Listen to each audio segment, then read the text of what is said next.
오늘 이 시편은 하나님의 다스리심 그리고 하나님의 나타나심에 대해서 얘기합니다. 좀 어려운 신학적 표현들은 주권과 신현 이런 식으로 표현하기도 하는데요. 제가 볼 때는 하나님의 다스리심과 하나님의 나타나심에 대해서 이야기하고 있습니다. 그래서 온 세상을 다스릴 하나님의 그 다스림을 선포하고 있고요. 그리고 그 하나님의 다스림이 어떤 형태로 나타나는가, 그리고 하나님이 다스리시는 그 모습, 그리고 하나님의 모습이 이 땅 가운데 이제 나타날 때 그것에 대한 반응은 어떠한가, 반응과 결과는 어떠한가를 얘기하고 있고요. 마지막으로 이제 하나님의 다스림을 기뻐하는 자들, 뒤에 이제 8절에 보면 유다의 딸들 이런 식으로 나오는데, 그 기뻐하는 자들이 과연 어떤 자들인가, 오늘 어떤 삶을 살아가는 자들이 그런 사람들인가에 대해서 얘기하고 있습니다. 근데 저희가 이제 주의해야 될 것, 시편 특히 구약 성경을 읽을 때 주의해야 될 것은 네 가지 용어가 좀 헷갈릴 때가 있어요. 의와 정의, 그리고 신실과 사랑. 이게 번역이 그때그때 달라요. 어떨 때는 의라고 얘기하고, 어떨 때는 공의라고 얘기하고, 어떤 때는 정의라고 얘기하고, 어떤 때는 공평이라고 얘기해요. 이 네 가지가 혼용해서 쓰여요, 한글 성경에서. 이제 뭐 히브리어나 영어 성경은 그대로 쓰이는데, 한글 성경에서는 때로는 의로 쓰이기도 하는데 그게 정의로도 표현되고요. 정의로 쓰이는데 어느 때는 공평으로 표현됩니다. 근데 중요한 것은 신실과 사랑이 함께 등장할 때가 많고요, 의와 정의가 같이 등장할 때가 많습니다. 쌍으로 이룬다고 보시면 됩니다. 왜 의와 정의가 같이 등장하냐면, 여러분, 의는 하나님의 성품을 이야기합니다. 그리고 그것이 적용되는 것은 정의를 얘기하죠. 사랑도 마찬가지입니다. 사랑은 하나님의 약속을 드러냅니다. 그리고 신실은 하나님이 그 약속을 지키신다는 표현인 거죠. 성경은 그런 식으로 이제 짝을 이루어서 단어들을 나열을 하는데, 이게 한글 성경을 읽을 때 조금 이제 애매한 것이 그건 거예요. 번역이 사랑이라는 표현도 때로는 이제 자비라고 되니까 이게 사랑인지 자비인지 인자하심인지, 이 세 개가 등장하면 사랑이구나 하시면 돼요. 이 세 개의 단어가 이제 한글 성경에 등장한다. 자비, 사랑이구나. 인자함, 사랑이구나. 그럼 사랑하니까 인자한 거죠. 그렇죠? 그리고 사랑하니까 자비한 거죠. 그런 식으로 표현됩니다. 어쨌든 그냥 그렇게 사랑이구나, 이렇게 보시면 됩니다. 1절에 이렇게 얘기합니다. 시인이 이렇게 표현하죠. 주님께서 다스리시니 온 땅아 뛸 듯이 기뻐하여라. 많은 섬들아 즐거워하여라. 여기서 뭐 온 땅이 무엇인지, 섬이 뭔지 솔직히 해석자마다 조금 다릅니다. 어떤 분들은 온 땅아라고 표현되어 있기 때문에 여기 중간에 있는 섬들은, 여기서 얘기하는 온 땅이 이제 유대, 이스라엘을 얘기하고, 그다음에 섬들은 이방 민족을 얘기하는 거 아니겠는가, 이렇게 표현하시는 분들이 계시는데, 그냥 모든 민족과 백성이라고 보시면 될 것 같습니다. 그다음에 여기서 얘기하는, 제가 볼 때는 근데 그거를 넘어서서 모든 피조 세계가 맞지 않나? 라는 생각이 듭니다. 모든 하나님이 만든 피조 세계는 기뻐하여라. 근데 뭘 기뻐해야 돼요? 하나님이 다스리신다는 것을 기뻐해야 된다는 것이죠. 그러면 사실 기독교 역사는 하나님의 주권을 굉장히 강조하고 하나님이 다스리시는 것을 굉장히 강조합니다. 아브라함 카이퍼 같은 경우는 영역 주권과 그다음에 인간의 세상의 어떤 주권의 영적 다툼, 세력 간의 다툼에 대해서 굉장히 심도 있게 얘기하기도 했습니다. 그런데 여러분 잘 생각해 보시면, 기독교는 하나님의 주권에 대해서 강조하는데 인간의 역사는 조금 달라요. 여러분, 인간의 역사는 사실 우리가 그런 얘기를 하죠. 뭐 전 세계에 올바르게 민주주의 하는 나라가 많지 않죠. 그렇죠? 그런데 이제 어찌되었건 민주화를 이룬 대부분의 나라들, 뭐 서유럽에서는 영국이나 프랑스, 독일 같은 나라, 그 다음에 미국도 역시 민주주의를 가장 처음 도입한 나라 중 하나죠. 대통령이 제일 처음 나왔으니까.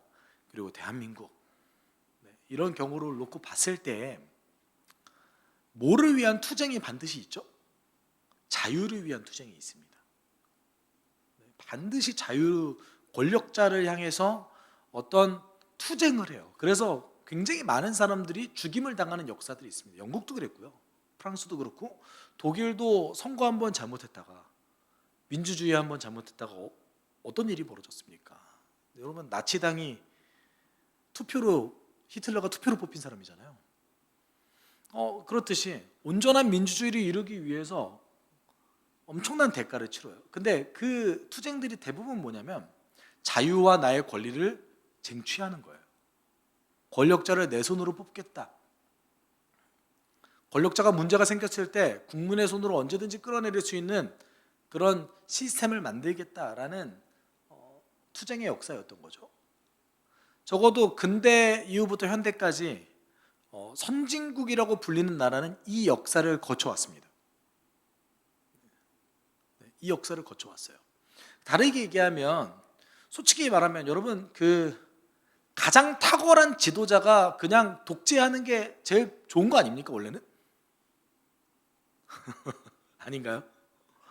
정말 이상적인 지도자가 이상적으로 나라를 이끄는 게 가장 좋은 거 아닌가요? 그래서 플라톤 같은 경우도 왕은 철인이 돼야 된다 이렇게 얘기했어요. 다른 얘기, 철학자가 왕이 돼야 된다 이렇게 얘기했어요. 플라톤의 국가를 보면 거기 보면 왕에 대해서, 지도자에 대해서 얘기를 해요. 말도 안 되는 얘기들이 막 나와요. 지도자는 철학자여야지 되고, 지도자는 지도자인데 권력 욕심이 없어야 되고, 본인이 하려고 하면 안 된다. 하려고 하지 않은 사람들을 지도자로 세워야 된다. 사실 현실적으로 말도 안 되잖아요. 이게 이제 이상과 현실의 아니, 하려고 하는 사람이 뭐하러 그걸 해요? 하려고 하지 않은 사람이, 대부분은 권력 의지가 있는 사람이 하지 않습니까? 근데 우리가 민주주의 보통 얘기하면 대부분은 사실은 어떤 민주주의가 이상적이다, 그 자유를 위한 투쟁이 이상적이다라기보다는 문제가 생겼을 때 해결할 수 있는 방안을 마련해 놓는 것이 이제 민주주의의 가장 큰 장점이죠. 가끔 보면은 되게 절차가 복잡하고 속도가 더디고 이러잖아요. 그만큼 이제 제가 볼 때는 인간의 속성을 얘기하고 있는 것 같아요. 인간은 절대 이상적일 수 없다. 욕망에 항상 이끌려 다니는 존재다. 그러니까 누가 다스리는 걸 싫어해요. 누가 독재하거나 끝까지 쭉 다스리면 문제가 생길 거라는 편견을 우리는 갖고 있습니다. 그렇기 때문에 여러분, 이게 이제 기독교인들이 쓰는 다스림을 얘기할 때 조심해야 될 게 있어요. 일반인들은 그 다스림을 되게 부정적으로 받아들인다는 거예요. 왜냐하면 인간의 역사가 그 민주주의를 쟁취하기 위한, 적어도 대한민국은 자유를 얻기 위한 피해 역사를 걷지 않았습니까? 근데 우리가 갖고 있는 전제 중에 하나가 뭐죠? 하나님이 다스리시는 게 우리에게도 가장 큰 유익이다 라는 전제를 갖고 있죠. 왜냐하면 당신의 성품과 그 당신의 성품이 이 땅 가운데 적용되는 것과, 하나님은 당신의 성품에 모순되는 일을 하지 않으시죠. 근데 여러분, 우리의 삶을 좀 봅시다. 옳은 삶에 대한 기준은 대부분 다 갖고 계세요. 그렇죠? 오늘 그 옳은 삶을 사셨나요?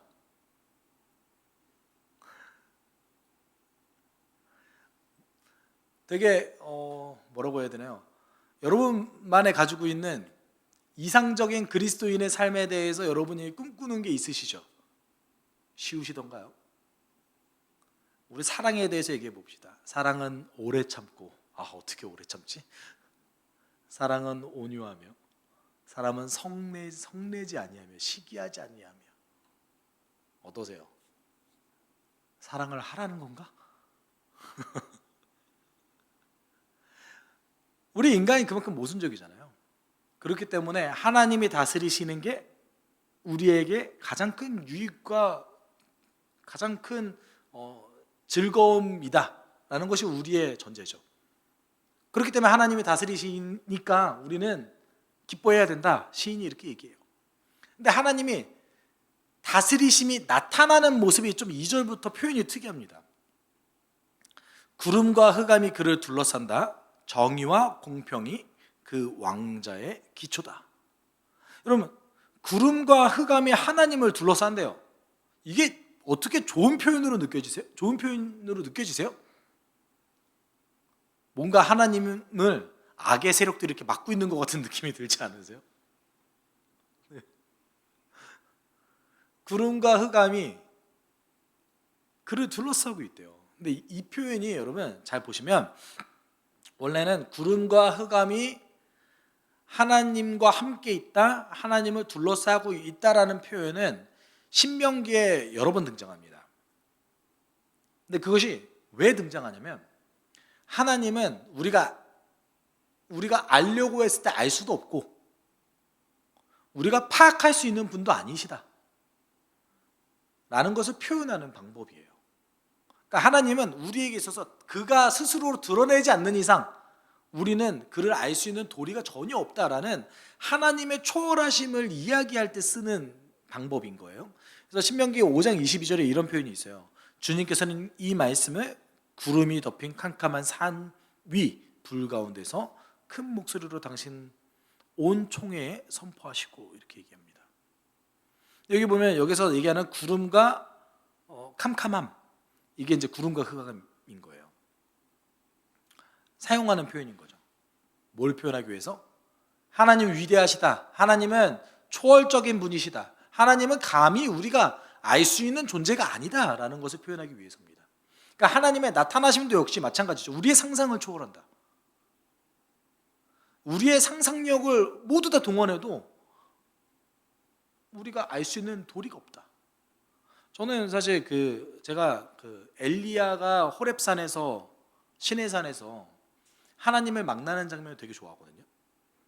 근데 자세히 살펴보면 그 호렙산에서 엘리야가 하나님 만나는 장면이 온갖 기적적인 일들이 사방 가운데서 다 터져요. 막 불 지나가고 바위가 터지고 큰 소리가 울리고 천둥 번개가 막 쳐요.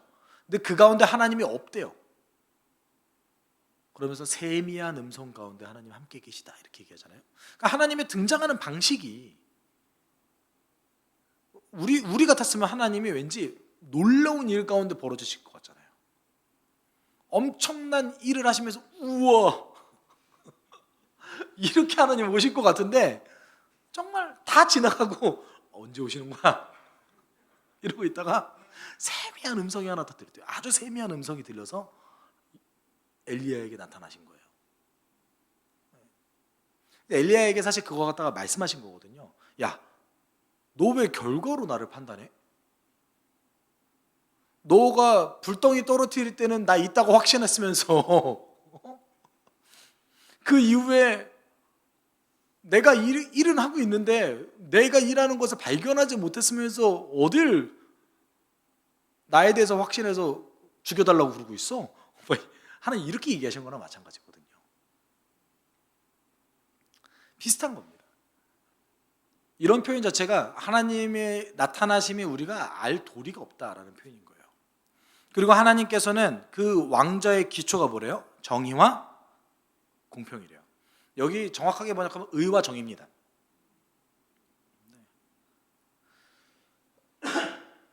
여러분, 이게 이제 아까 얘기했던 의, 정의, 사랑, 신실 이 네 가지는요 사실 떨어뜨릴 수 없는 개념들이에요. 왜냐하면 의는 하나님의 성품을 드러냅니다. 그런데 하나님의 성품의 가장 대표적인 성품이 무엇입니까? 사랑이죠. 로마서 1장 16절 17절에 바울이 뭐라고 얘기합니까? 복음에는 하나님의 의가 나타나서 믿음에서 믿음에 이르게 하나니라고 얘기하고 있습니다. 근데 복음에 하나님의 의가 나타났대요. 그러면 뭐가 나타난 거지? 과연 여기에서 그냥 단지 심판하는 어떤 그 하나님의 되게 칼 같은 재판장의 모습만 바울이 표현한 거겠습니까? 그럼 바울이 나 이제 복음을 부끄러워하지 않아. 우리 하나님 진짜 세거든. 너네 언젠가 심판할 거야. 이런 표현으로 로마서 1장 16절 17절을 썼을까요? 아니죠. 복음에 하나님의 의가 나타났다.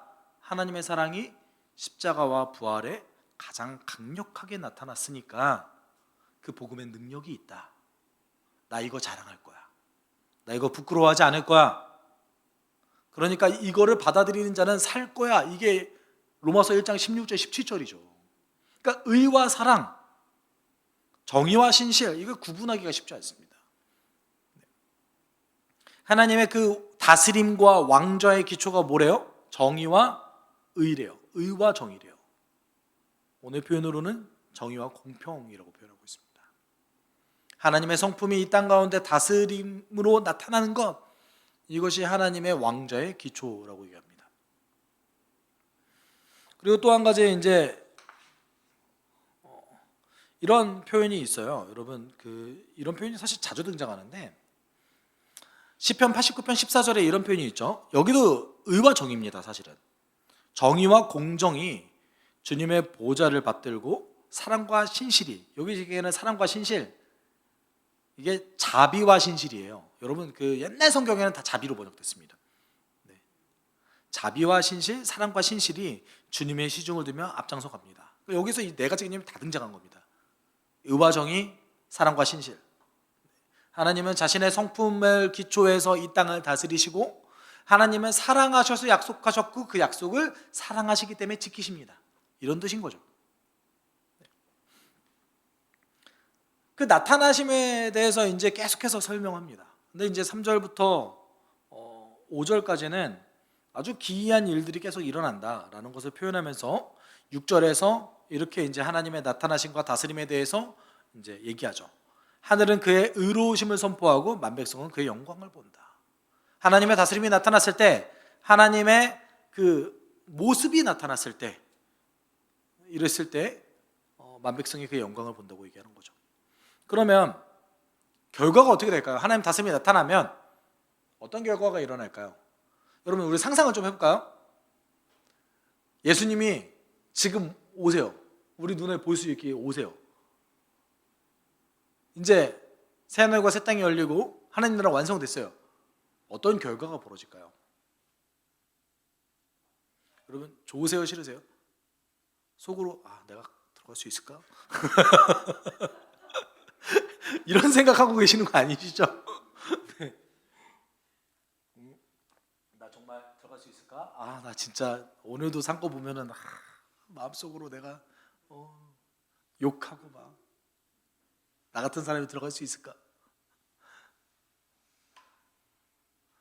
하나님 나라 지금 완성됐어요. 당장 이제 열리는 거예요. 그러면 상반된 결과가 벌어지겠죠. 어떤 상반된 결과입니까? 우리의 입장과 그 다음에 믿지 않는 자들의 입장이 다르겠죠. 그 결과에 대해서 7절에서 일단 믿지 않는 자들의 입장에서의 결과를 얘기합니다. 조각된 신상을 섬기는 자는 누구냐? 수치를 당할 것이며 헛된 우상을 자랑하는 자들도 부끄러움을 당할 것이다. 모든 신들아 주님 앞에 엎드려라. 여기서 얘기하는 모든 신들아, 사실은 뭡니까? 하나님이 만드신 것들, 하나님 우상을 만드셨다 이것이 아니라 사람들이 하나님을 볼 수 있게 창조됐으나 하나님을 보지 못했기 때문에 하나님이 만드신 걸 섬기지 않습니까? 다른 얘기를 하면 우리 이 땅 가운데 좀 적용해 봅시다. 하나님의 다스림을 기뻐하지 않고 하나님의 피조물 갖다 기뻐하는 자들아, 좋은 차 탄다고 기뻐하고 기쁜데 어떡하지? 타고 싶다. 네. 사실 타고 싶죠. 그렇죠? 좋은 집 탄다고 너무 하나님 다스림보다 더 기뻐하고 이러면 찔리는데 어떡하지? 네. 그런 자들아, 돈에 의존하는 자들아, 하나님보다 그것들을 더 자랑하는 자들아, 또는 그것 때문에 인생의 수렁 가운데 있는 자들아, 주의 나타나심이 올 때 이 땅 가운데 하늘과 땅이 다시 열리고 하나님 나라가 완성될 때 수치를 당할 것이다. 아마 속으로 후회하지 않을까요? 아, 내가 뭘 한 거지? 저 썩어 없어질 것 같다가 내가 왜 저거에 집착했지?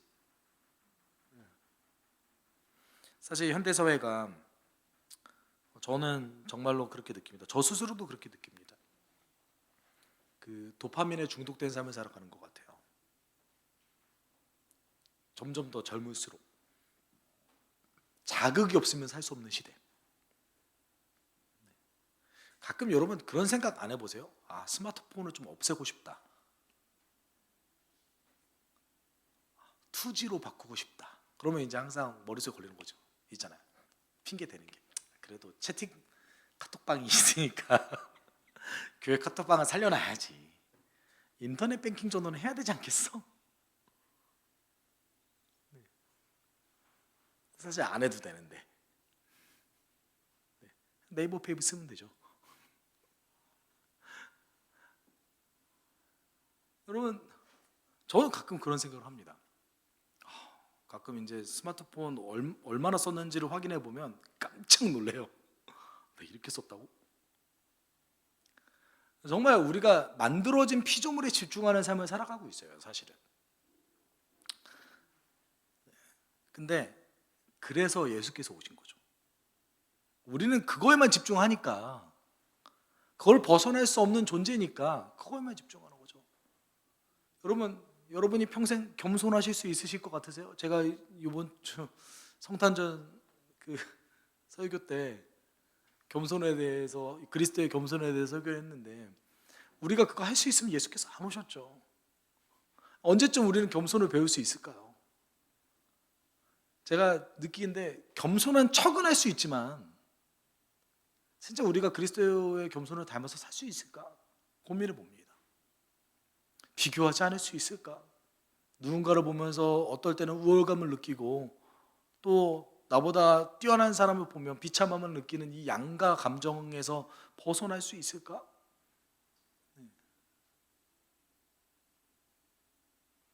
이렇게 이제 피조물에 집중하는 집중해서 그 피조물을 섬기는 사람들, 그 사람들이 수치를 당할 거라고 결과적으로 얘기하죠.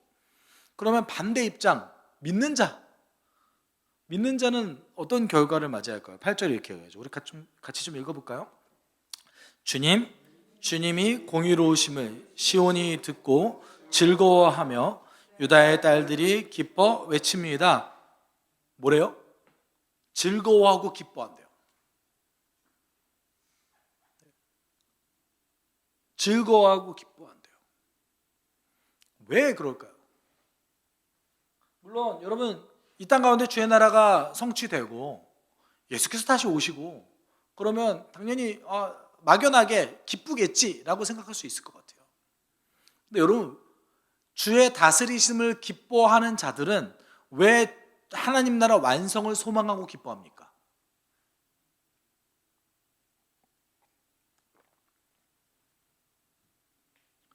저는 확연하게 얘기할 수 있는 거는, 우리는 피조물에, 그리고 어쨌든 영원하지 않는 것에 얽매여서 살아가요. 인생이 만들어낸 결과 때문에 때로는 기뻐하고 때로는 슬퍼하면서 고단한 인생을 살아갑니다. 근데 주의 나라가 완성되면 이제 그것과 관계없는 삶을 살 수 있는 거예요. 이 결과가 나를 정의하지 않고 하나님이 주신 피조물을 그냥 있는 그대로 누릴 수 있는 삶을 살아갈 수 있어요.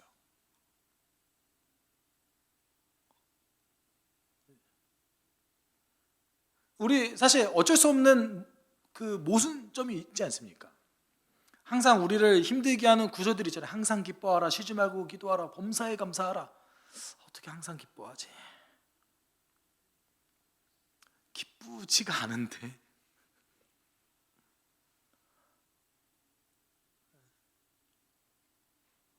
돈 벌러 직장 생활 하는 것 자체가 기쁘지가 않은데 어쩔 수 없이 하는 건데.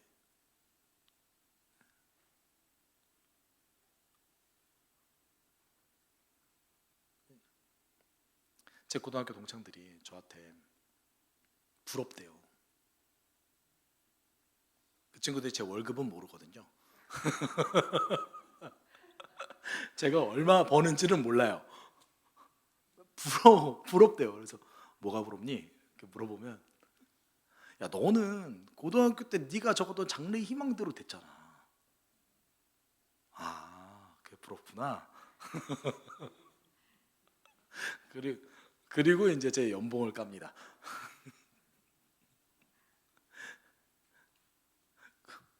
야, 네 와이프가 너한테 뭐라고 안 해?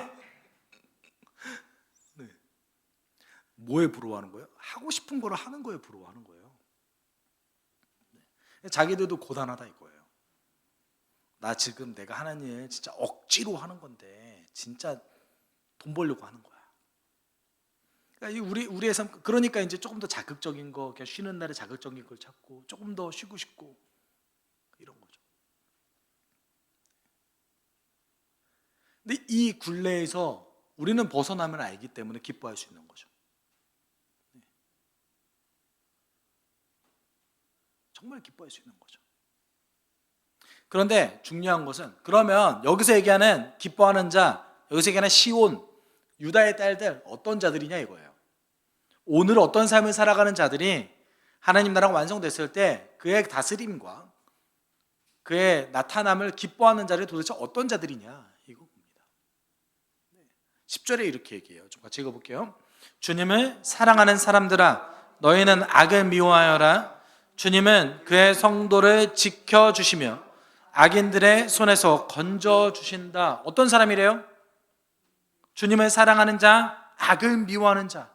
사실 주님을 사랑하는 것과 악을 미워하는 것은 항상 같이 가죠. 주님을 사랑하는데 어떻게 악을 사랑할 수 있습니까? 주님을 사랑하는데 어떻게 주님과 반대되는 것을 같이 섬길 수 있겠습니까? 저는 현대 사회를 관통하는 두 가지 키워드가 있다면 쾌락과 물질이라고 생각합니다. 돈과 쾌락이라고 생각해요. 물론 이 두 개가 같이 맞물려 있을 때가 많지만 생각보다 적은 금액으로 쾌락을 누릴 수 있는 방법도 굉장히 많습니다. 왜냐하면 그만큼 인터넷이 발전했기 때문에 그렇죠.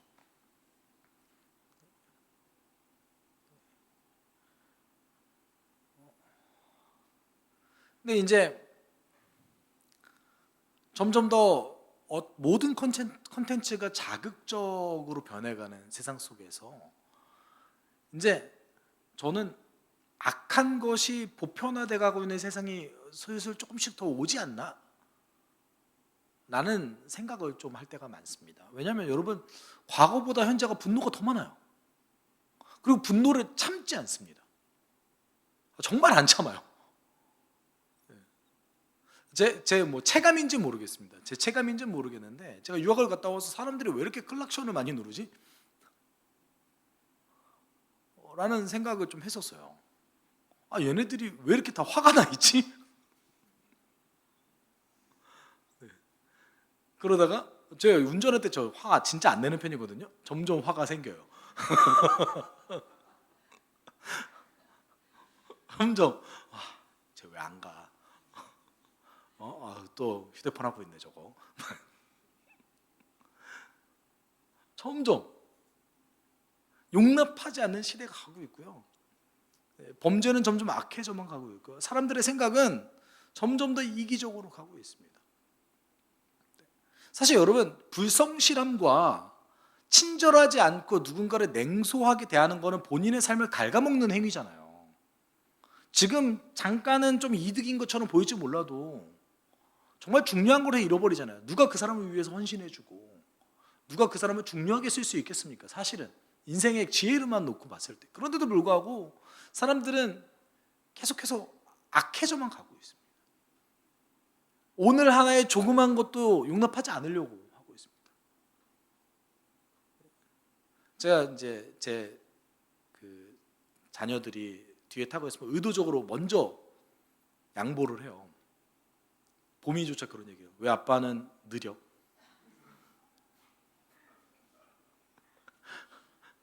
왜 먼저 안 가? 악이 보편화되고 있는 세상 속에서 하나님을 사랑하는 것, 여기에는 포함되어 있는 것들이 있죠. 아까 말씀했던 하나님의 다스리시는 방식을 사랑하는 거예요. 하나님을 사랑하는 거는요, 하나님의 성품을 사랑하고 하나님의 성품이 이 땅 가운데 적용되는 걸 사랑하는 거예요. 그래서 어떤 사안을 바라볼 때도 그 공의와 정의의 눈으로 볼 수 있는 거예요. 사랑의 눈으로 볼 수 있는 거예요. 그리고 11절에 이렇게 얘기하죠. 빛은 의인에게 비치며 마음이 정직한 사람에게는 즐거움이 샘처럼 솟을 것이다. 마음이 정직하다. 어떤 사람일까요? 마음이 정직하다. 구약 성경이 마음에 대해서 정의하고 있는 것은 마음은 요동치고 마음은 변화가 많고 마음은 어떤 거예요? 또 거짓이 많은 것이라고 정의하고 있습니다. 마음이 정직한 것 과연 우리가 할 수 있을까? 라고 생각할 수 있지만 저는 개인적으로 이 마음이 정직한 것이 내 마음 가는 대로 행동한다가 아니라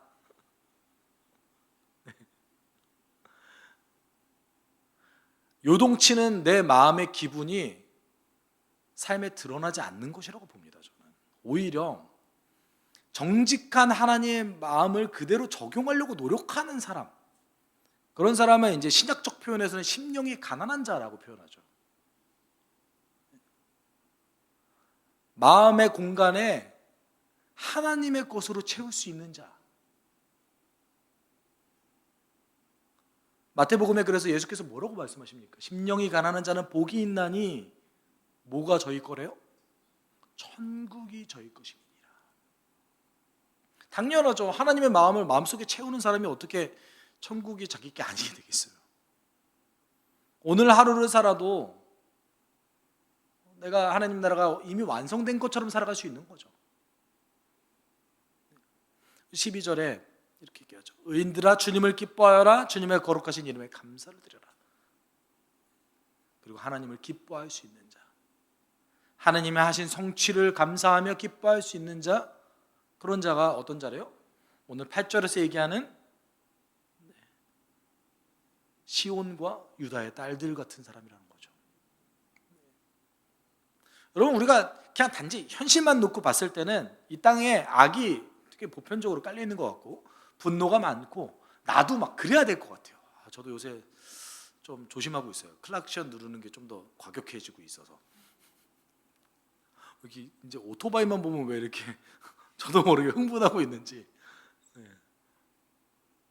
조심하고 있습니다. 그렇지만 제 아내는 저한테 클락션 누르라고 해요. 많이 그래도 많이 늘었어요. 저도 누르는 횟수가.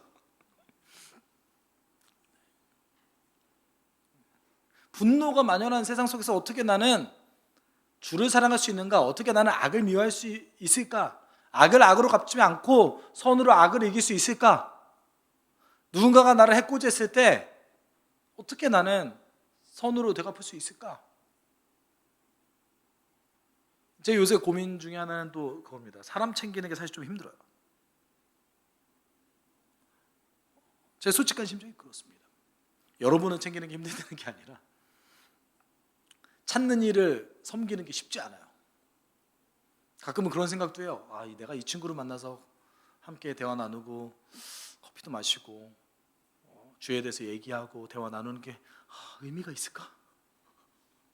나는 지금 의미 있는 행동을 하고 있는 걸까? 그런 고민도 합니다.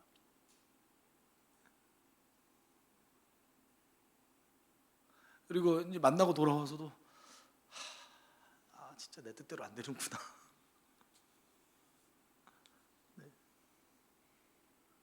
그렇습니다.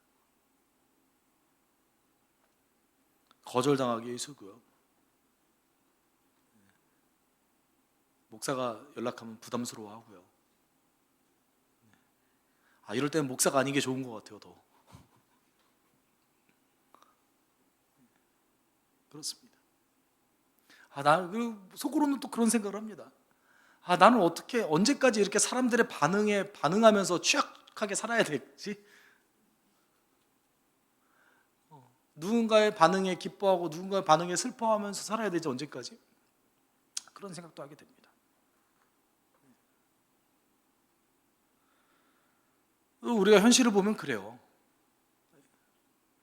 아까도 우리 솔직한 심정으로 다 누리고 싶잖아요. 다 누리면서 하나님도 잘 사랑하고 싶은 양가 감정이 되지 않습니까? 그때 여러분, 그렇지만 우리의 중심이 어디에 둬야 됩니까? 하나님 사랑하는 곳에 두고 마음 가운데 하나님의 마음을 채우고, 그리고 하나님을 기뻐하는 것을 우리가 의식적으로라도 계속 하는 자들이 오늘 본문 속에서 등장한 시온과 유다의 딸들 아니겠습니까? 그런 자들이 이렇게 각박한 세상 속에서도 주님을 온전히 누리는 자들 아니겠습니까? 여러분, 우리가 함께 기도할 때 저도 정말 자주 하는 기도인데, 여러분은 올 한 해 하나님 때문에 더 기뻐했습니까? 아니면 여러분의 삶에 있는 결과들 때문에 기뻐하고 슬퍼했습니까?